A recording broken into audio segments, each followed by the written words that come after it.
Why continental crust is much more thicker than oceanic crust? Because oceanic crust lies below mean sea level and has average depth of 4,000 meters. So oceanic crust will be much more thinner crust than continental crust. And then apply a very basic knowledge. I'm viewing map of world. How many parts I have divided lithosphere into? 2. Continental crust and oceanic crust. How many continental crusts are there on the map of world? I have 7 continental crusts and I have 5 oceanic crusts. I'm naming them. I have 7 continental crusts. North America, South America, Europe, Africa, Asia, Oceania, Antarctica. I have 5 oceanic crusts. Pacific Ocean, Atlantic Ocean, Indian Ocean, Arctic Ocean, Southern Ocean. I hope you are understanding it. So lithosphere is what I study as my block 1. Lithosphere is outermost layer of planet Earth. Lithosphere is comprised of both continent crust and oceanic crust. What is our focal point of study here? Land. So I'm learning a part of lithosphere. I'm not learning complete lithosphere. I hope it is comfortable. And when I'm taking lithosphere, it has got a meaning. Lithos and S to be applied at either end. If I refer lithosphere, it is lithos. So S will be used both the ways. Sphere. What is meant by lithos? It means brittle or solid. Brittle and solid are not synonymous. I'm just making you learn. Brittle sphere. Something which is rigid. So outermost layer of planet Earth is rigid, because as I get into the interiors of Earth, which I'll make you learn, it is just 10-15 minutes task, not very difficult task. You will learn that in Earth's interiors we have molten layers also. So it is brittle outermost layer, and this brittle outermost layer is comprised of both continental crust and oceanic crust. Average depth of oceans are 4,000 meters from mean sea level. So we will not be learning oceanic crust that majorly here.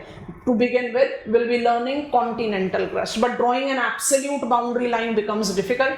That is the reason I said let us begin with land first, rather than talking about it as lithosphere completely. But wherever it will be compulsion, we'll talk about oceanic crust.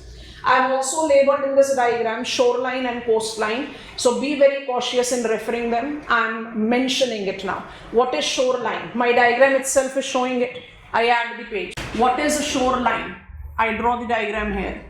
And I continue with this simple diagram. With the base of it, we begin with our study. I labeled this as shoreline. And I labeled this as coastline, and this was my mean sea level. So mean sea level is mean of high and low tide. Mean sea level is mean, average of high and low tide. Every height and every depth is measured from mean sea level. Mount Everest is 8848 meters from mean sea level. Mariana Trench is 11,022 meters from mean sea level. So you'll be measuring every height and every depth.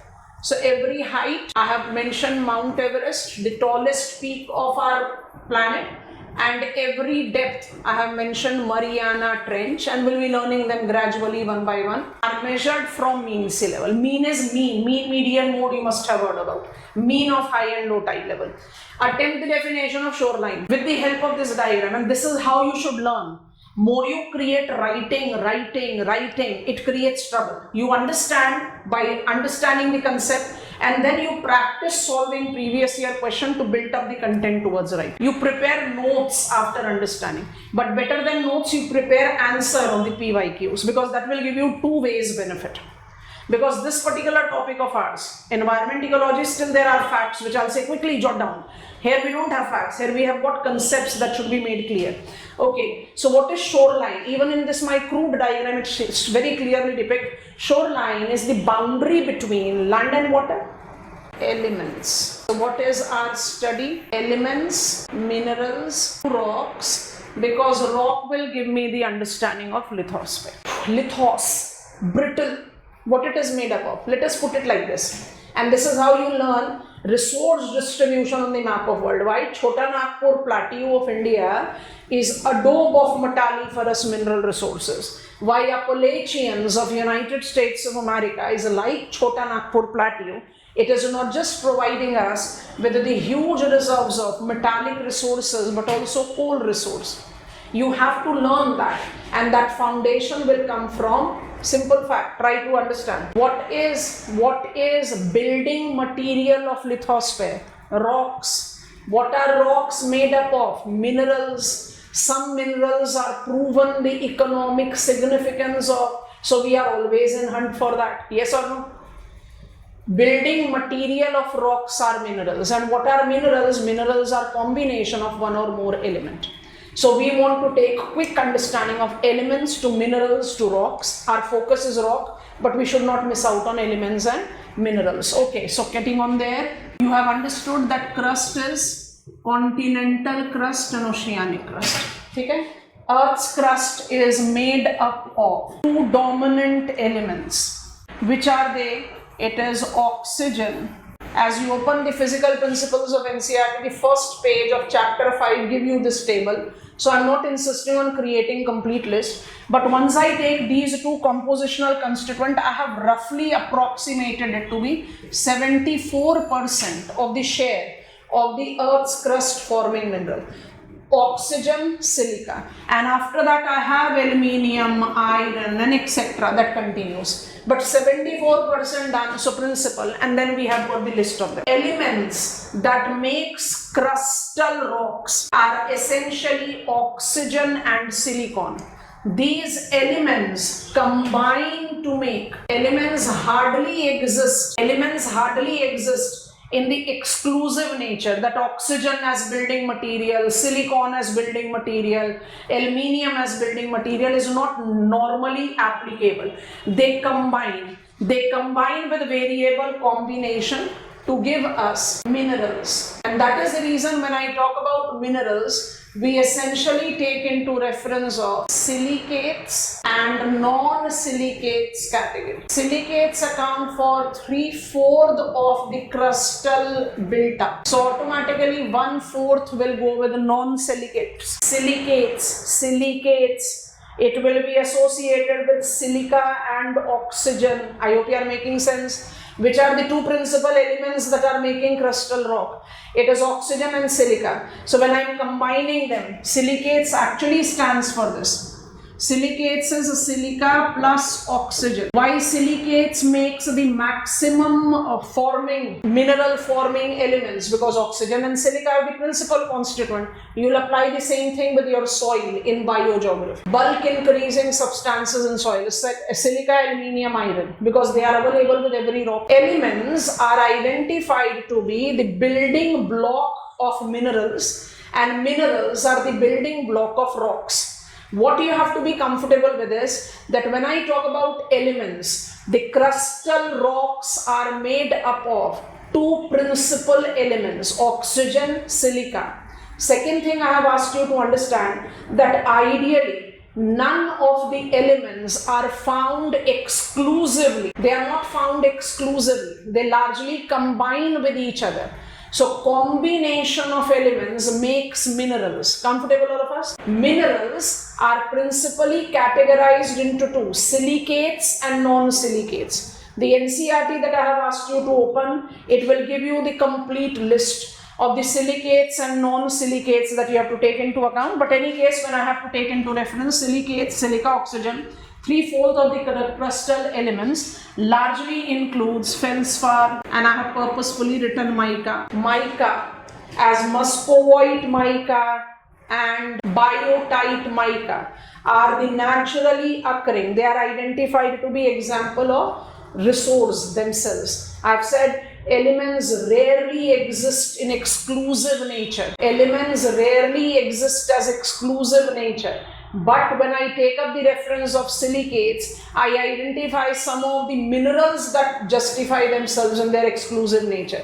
Minerals combine to make rocks. This is how we have taken up. And when I take the account of the category that is associated with non-silicates, compositional share is very less, just 1/4, but it is having very strong economic significance. Economic significance is high. You must not have heard about feldspar that easily, or if I take the list that has been given to us in our NCERT also, very elementary thing it is.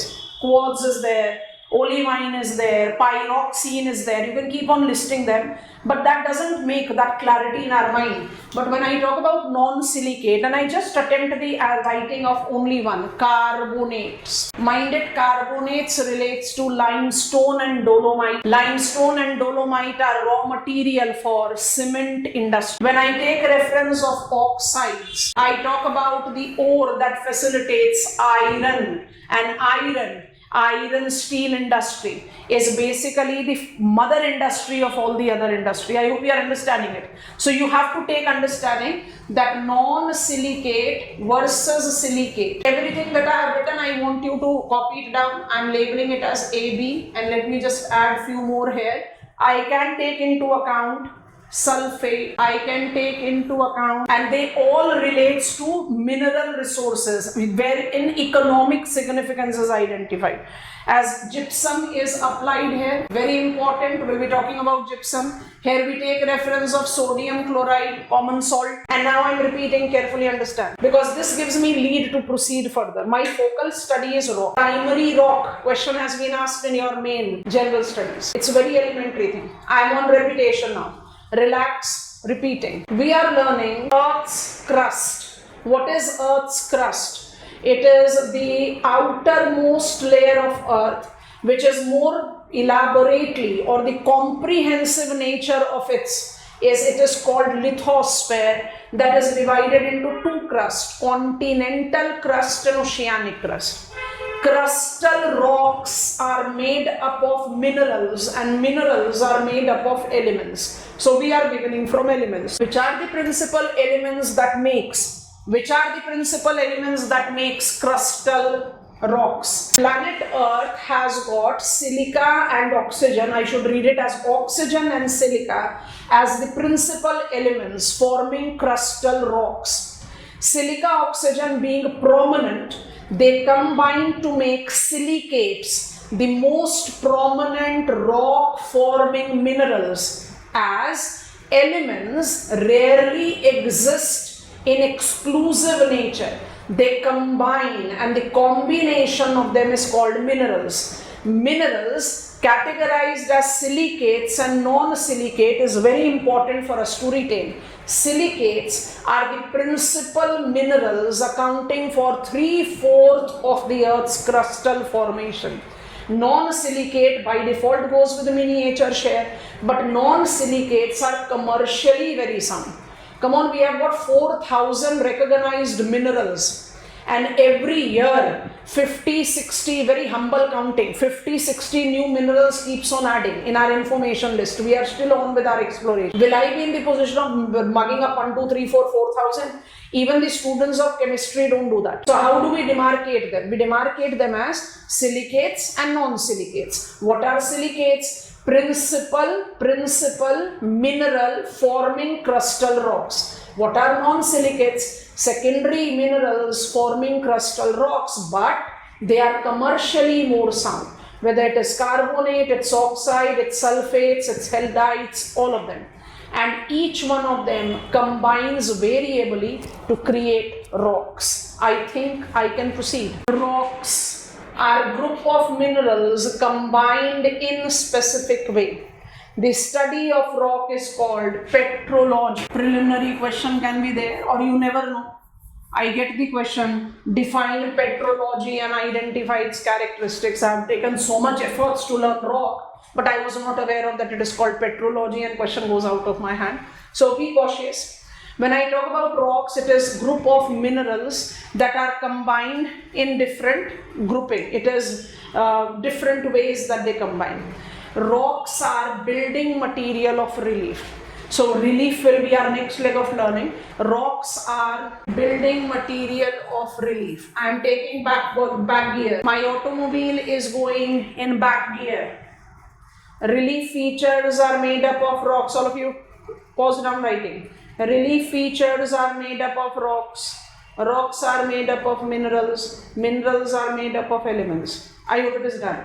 Elements, minerals, rocks, relief. So before I take you, this is fold mountain, this is block mountain, this is old mountain, this is young mountain. I need to first be aware of rocks. Study of rock is called petrology, and how many types of rocks we categorize? 3. Both the answer students, बहुत basic है, but it is such made us to feel difficult that we understand it to be non-tameable topic. I don't find this topic to be anywhere difficult. It is too elementary, and you just need to found that, it creates that foundation on which we built up entire of the reference. Igneous, sedimentary, metamorphic, 3 types of rocks. How do I take their study?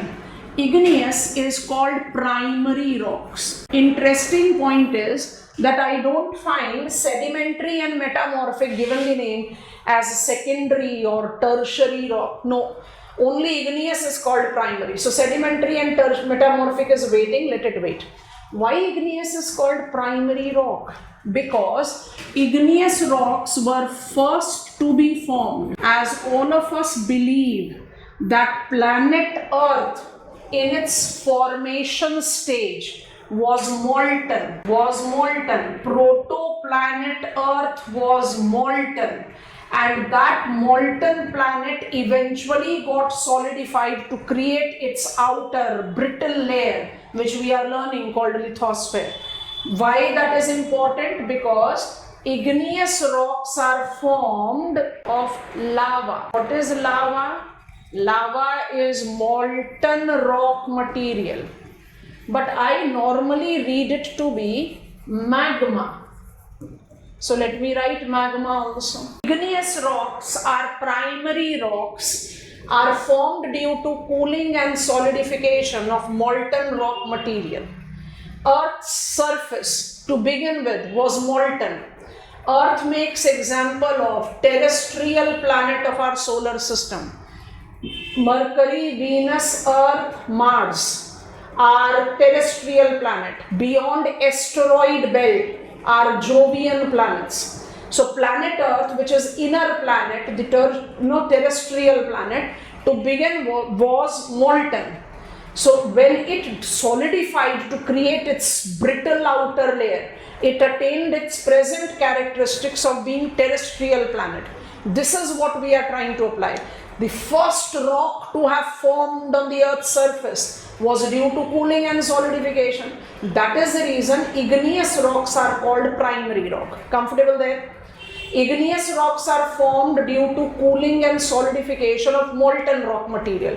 Comes in another problematic pair of terms, which while writing answer in main I can use interchangeably, there is nothing wrong. But technically, they are different, and in preliminary they might create trouble. So be very cautious. What is the difference between magma and lava? Magma is the reservoir of molten rock material. Have you ever heard about magma chamber? Inside the earth there is magma chamber. Magma chamber is what? Source of molten rock material.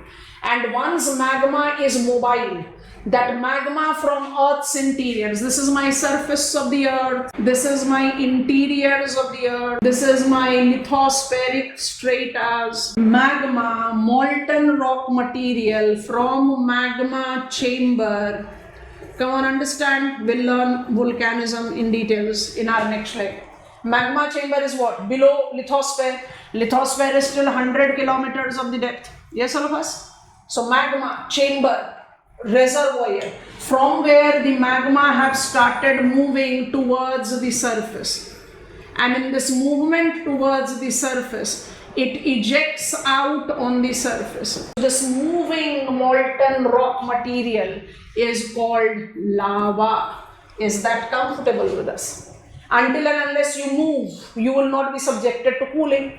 Until and unless you cool, you will not be subjected to forming rock. You need to cool, solidify to form rock. So better expression here should be lava. But do remember that when you read the textbooks, even NCERTs, you come across magma, time and again. So be very clear, magma is more about non-moving, static, and lava is moving. Otherwise, both of them are molten rock material. I hope it is comfortable. I'll be changing on the page. I'm repeating. We are learning rocks. Rocks are building material of relief. Rocks first. Igneous rock. They are primary rock. Why are they called primary? First to have formed on the Earth's surface. Planet Earth was molten, and it develops its solid brittle outer layer because of cooling and solidification. So formation process of igneous rock is cooled and solidified lava, molten rock material. Okay.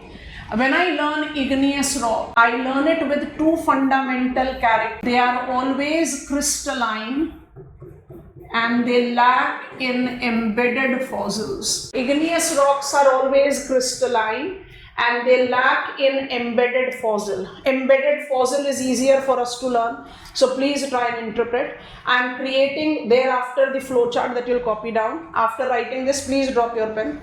And then what I will be writing, you will copying down that with me and will be learning that. Why I should lack in embedded fossil? Because I am formed due to cooling and solidification of molten rock material. What will be the temperature of that molten rock material? Temperature of molten rock material is always more than 550 degrees Celsius. It is called Curie point temperature. The temperature at which the rock starts melting. So I am writing it here. What is Curie point temperature? It is identified to be more than 550 degrees Celsius. The temperature at which rock starts melting. So your magma or lava has got temperature more than 550 degrees Celsius. If that will be the case, do remember, it will not be supporting habitat. Do you agree to this? So when there will be no habitat, how there will be organisms? If there are no organisms, how there will be fossils? I think this is clear.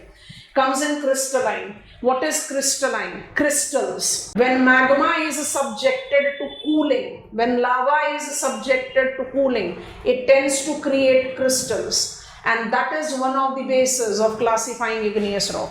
Flowchart is big. If your page is small, left out on the page you are writing, use a fresh page and copy down the flowchart with me. I'll make you understand in taking break in between. So igneous rocks are classified on the basis of their texture,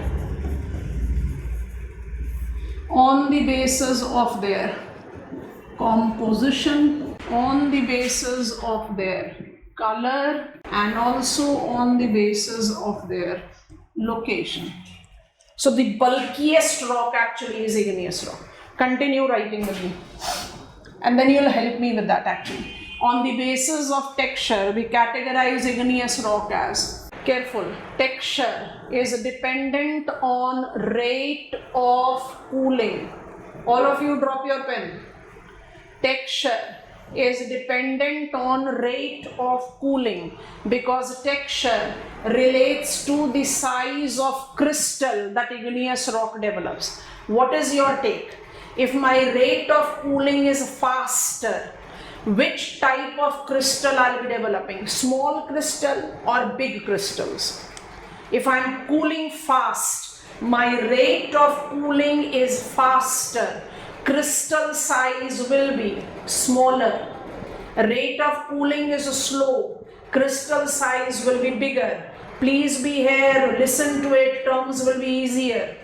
Texture means size of crystal developed in igneous rock. What determines the size of crystal? Rate of cooling. How many categories of texture based igneous rocks are there? 3. Phenolitic, invisible, pheneritic, visible, aphanetic, invisible. I cannot see those crystals with the naked eye. I require some instrument to look at it. I hope you are understanding. So please help me with this. I am aphanetic, that is invisible crystal size. You are pheneritic, that is visible crystal size. Help. Aphanetic. What will be the rate of cooling? Drop your pen right now. What will be your rate of cooling? Fast. What will be your rate of cooling? Slow. And what will be the meaning of porphyritic? I am a mixed crystal. Some crystals are very small, some crystals are very big. So what will be the rate of cooling? Mixed. Do I sound correct if I say that maximum of the igneous rock will have porphyritic texture? Come on, lava is coming from Earth's interiors to come towards the surface. In interiors, will it be subjected to lesser rate of cooling? Once it is out on surface, will it be subjected to more rate of cooling? So technically speaking, all igneous rock should be porphyritic. However, some of the texture is having a dominant presence. So if I have dominant presence of invisible crystal, what is the technical term? Aphanitic. My rate of cooling is faster. If it is pheneritic, my rate of cooling is slow. Are you comfortable here? No rocks name here. Why not? You yourself will be convinced. Whatsoever you want to copy down from the flowchart, copy down, give me, go ahead. My flowchart is still being made, and this is what I call rocks made easy. Now I take igneous rocks classified on the basis of their composition. I just wanted to be just with my space, so I twisted it here. Composition based category of igneous rock, essentially it associates itself with share of silica. I don't need to tell you again. Molten rock material is lava. Lava gets solidified, forms igneous rock. Can you recall that principal crust forming minerals are silicates? Silica, be here. Pen drop, be here. Are you noticing that the first name has a silica in felsic is richest in silica? What share? Felsic will have more than 70% of its compositional share as silica. Intermediate more than 60% as silica.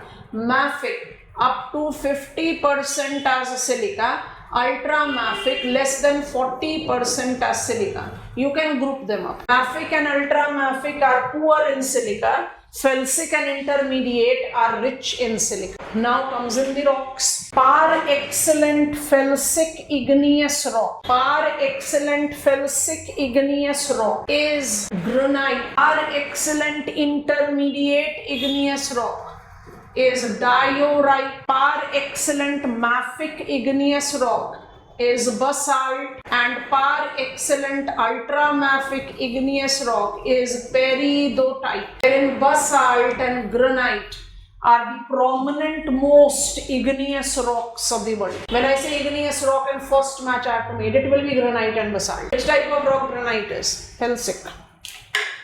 Which type of rock basalt is? Now you are carefully listening to what I am saying. All of you concentrate here. If required, drop your pen. Silica forms the basis of classifying igneous rock as felsic intermediate, club them together. Mafic, ultramafic, club them together. Felsic intermediate are rich in silica. Why silica is so important for us to apply? Silica determines viscosity of lava. Silica determines viscosity of lava. Higher silica, more viscous the lava will. More viscous the lava, it will be subjected to faster rate of cooling. I repeat. Come on, you have to combine column 1 with it. What is silica? Silica is the principal compositional constituent of lava. Why silica is so important? Because silica determines viscosity of lava. More viscous magma, lava, is subjected to faster rate of cooling. I need true and false. TNF, quick, all of you. Granite, par excellent felsic igneous rock. When compared to basalt, par excellent mafic igneous rock. Do I sound correct saying granite will be more aphanitic texture and basalt will be more pheneritic texture? T and F, quick. Felsic, silica high. Higher silica will result into what? Higher viscosity. Higher viscosity will lead into what? Faster rate of cooling. So granite when compared to basalt will be having more aphanitic texture. True, false? Yes, all of us. But who is going to guarantee that granite and basalt will always develop at certain location? I have jumped across color column. I am on to location. Be very careful and understand. Based on location, we study intrusive and extrusive igneous rock. Intrusive and extrusive igneous rock. I attempted this diagram a minute back. I am re-attempting it. All of you please concentrate. This is my lithosphere and this is my surface. Okay? This is my existing layers of lithosphere. Source of molten rock material is Earth's interiors. Lava will move from interiors and can get solidified within Earth's interior. If it has done so, you'll call it which type of igneous rock? Column number 4, intrusive. Yes, all of us? And if it has projected out, have ejected on the surface, you'll call it extrusive. Comfortable, all of us? This is intrusive. We'll be learning intrusive in slight detail. Some of them names are very commonly referred. You must have heard about it. Plutons, lapolith, batholith. Yes or no? So we'll talk about that slightly in details. But for the time being, what is your take? If I'm intrusive, my rate of cooling will be slow. If I'm intrusive, my rate of cooling will be slow, so I'll be having dash texture. Please concentrate on the part of flowchart which is more evident to you, whether it is written on the board or now you have copied it down in your register. Relax, remind yourself, no statement to be written. This is the best way to learn rocks. Take my word. Pause down, listen to it carefully. Which type of rock granite is? No change, absolute. Which type of rock granite is? It is felsic. Which type of rock basalt is? It is mafic. These are the two most common igneous rocks. So let us take them. Which type of rock granite is felsic? Which type of rock basalt is mafic? When I compare granite and basalt, I can say granite, because of very high silica content, it will be cooling much faster and will develop invisible crystal size compared to basalt. But no one can guarantee that granite will develop only as intrusive or as extrusive. So think about it. Granite developed as intrusive